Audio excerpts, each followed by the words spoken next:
NBA training camps are in full swing. Check out this video of Lonzo Ball's new shooting form. Expected him to have a breakout season in year 3? Breakout might be strong, but I do like the new form, and I do think the less scrutiny, I think the less pressure, but not living in the same city as his father for the first time in his life, all of those things will help him. Generally, he is one of the prime candidates for comeback player of the year. Oh. Yes. Put that out That's there. where coming back from. Just mediocrity. He was injured last year. Nick, he was injured last year. No, seriously. Okay, he did deal with an injury last year. How many games did he play? Well, like 40 games? Okay, well, the season? Okay, that's fair. Comeback player, most improved. Generally, you're right. Most improved. I'll believe in the jumper when I see it in the regular season game. Mediocrity? I'll believe in the jumper when I see it in the regular season game. No, that was a very funny line. I never given it credit. All of this new throwing motion for Cam Newton, we ain't seen that work out. I'll wait to believe that jumper when I see it in the game. No problem. Yeah. It does look better. Does look better. I'm going to give him credit. You're no better. Okay, fine. Fair enough. Dude. Moving on to the Kansas City Chiefs. Their offense already quite good, leading the league in points per game, passing yards per game, best quarterback in the game. So how do they get better, you ask? How about adding Tyreek Hill? The Pro Bowl wide receiver returned to practice yesterday for the first time since his collarbone injury. And Patrick Mahomes says he and Hill will be on the same page in no time. I don't think it'll take long at all. I mean, we've worked all off season, and then obviously working in training camp and everything like that. And then having the guys that we have around us, we just kind of rotate guys through and get guys reps. And so I think just having him out there and being able to just pick back up where we left off will be something that'll be easy to do. Having him back, and when he gets back, I mean, we'll be able to utilize him and these other guys to really expand our offense, take it to another level.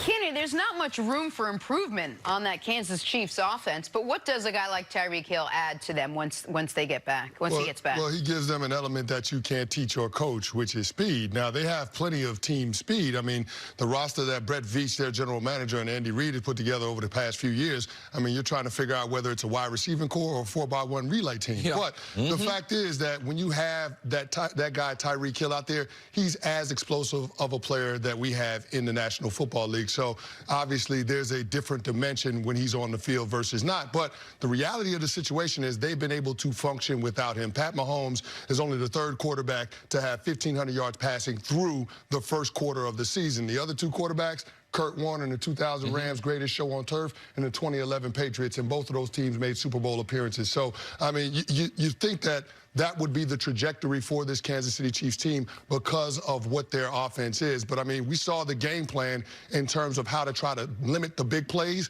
last week from Matt Patricia and the Detroit Lions. Play a lot of man coverage, bracket Travis Kelce and the top wide receiver that they have on the field, and force them to be methodical in terms of moving the ball down the field. Only problem with that is that's not what Matt Eberflus, the defensive coordinator for the Colts, does. He doesn't play man coverage. They like to play a lot of zone coverage. They have the third most zone coverage in the National Football League, and Pat Mahomes shreds zone coverage. More 40-yard passing plays, more yards per attempt. So, I mean, this could be a situation where, as Bart Scott liked to say, styles make fights. This could be a bad matchup for the Colts in terms of what they like to do defensively going up against what the Chiefs are. It was a bad matchup for them in the playoff game, where they got just annihilated. That red-hot Colts team a lot of people thought could do well. They're coming off the playoff victory over Houston, and they were never in that football game on Tyreek Hill specifically, independent of who they're playing. What he adds is the best weapon the Chiefs have by far. Kelce might be the best tight end in football, and Tyreek Hill is not the best wide receiver in football.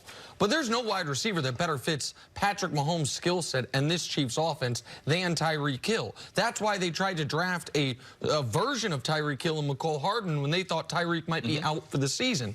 We've never seen this offense play together. We've never seen the offense with a healthy Sammy Watkins, McCole Hardman on the roster, and Tyreek Hill. We saw it for a quarter and a half in week 1 against Jacksonville, and Tyreek then got hurt, plus Shady McCoy. So this Chiefs offense, how do you get better than good? You become even better. I mean, they're #1 scoring, #1 passing offense, but in that game against Detroit, Where Patrick Mahomes wasn't great was deep passes. 0 of 7. First game all year that he didn't complete a single deep pass down the field. Part of that was scheme. I think part of that is he had talked to McCole Hardman about this. Man, stop waiting. Don't wait for me. You just go. He has a better rapport with Tyreek Hill already. So I think you just add strength on strength by adding the best weapon the Chiefs have back to the Chiefs offense. So how do you stop the Chiefs offense? We thought maybe the Ravens could do it. It clearly wasn't the Ravens. Now you look to the Patriots. Who do you think has the edge in that matchup? Would it be as good as the Patriots defense have been, that defense, or the Chiefs offense? Well, it's a classic matchup.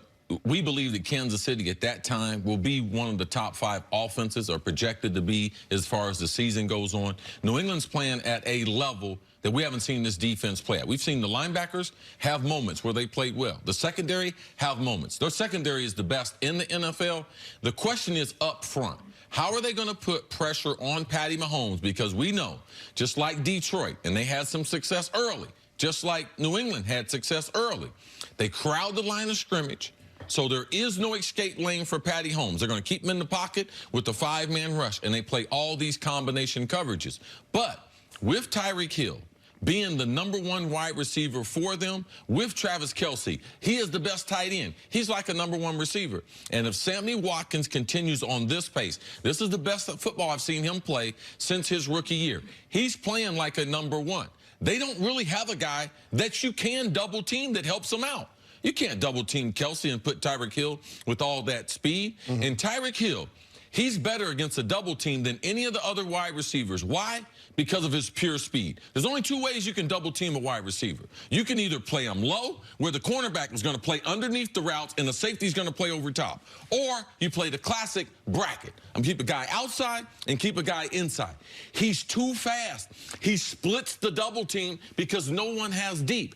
And if you try to do the I'm going to play low, the cornerback is playing underneath him. He's too fast and there's too much agility to run all the intermediate routes, and the safety is too far back to be able to help. He is a special type football player. I would give the advantage to the Kansas City Chiefs, even though we're weeks away from seeing this matchup, Cam. Yeah, I mean, listen, the Kansas City Chiefs are the most explosive offense in football. The only concern that I have with them on that side of the ball is their ability to be able to play with a lead and shorten the game. Like, we just don't know what their 4-minute offense is going to be this year, especially when you take away the physical element of the running game that they haven't had since they lost Kareem Hunt. So I think... Canty, why is a 4-minute offense important?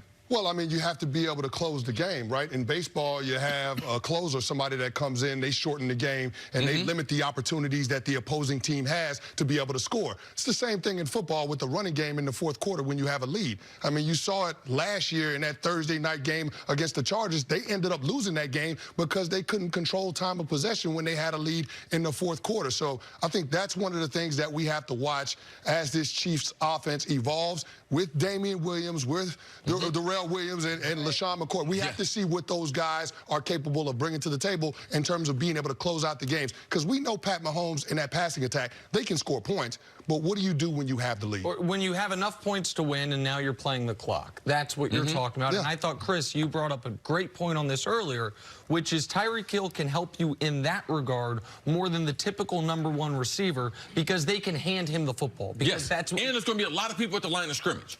In those situations, they are not going to line up in just a normal 34 or number. They're going to have 6 people on the line of scrimmage and at least 2 linebackers backing them up to be able to take you out of that running game to force to be able to get the ball back. Yeah, you got to be able to run the football when they know you're going to run the football. Because in 4-minute offense, they ain't running out there with split safety looks. They got that safety down in the box. And the other way to perfect it is the Colts. Because they're one of the highest scoring teams ever. You're going to believe on that quarterback that he's going to play smart. And right now, I don't believe in their 4-minute offense, but I do believe in Patty Mahomes. I'll put the ball in his hand, either throw a screen or he'll keep it, which still keeps that clock ticking. And by the way, you mentioned the Colts. They, of course, play the Colts this weekend. It is not lost on me that Chris Canty, who joins this show multiple times a week, almost every week, he always has a different lapel pin. First time I've ever seen an Indianapolis Colt horseshoe lapel pin from Chris Canty. Happens to be the week they're playing my team. That's very interesting, Chris. They're going to need a lot of luck if they plan on trying to beat the Chiefs. Oh, okay. I'll put that out there. Now you're on the right side. Kenny, enjoy your lapel pin. Thank you so much. Have a great day. See you, brother. We almost got out of there without making it almost. Coming up, well, the Rams lead Seattle with a win tonight. She wishing you some first. Well, it's a horseshoe. Get lucky. There you go. Oh, I didn't. That's not what I said. I hope you.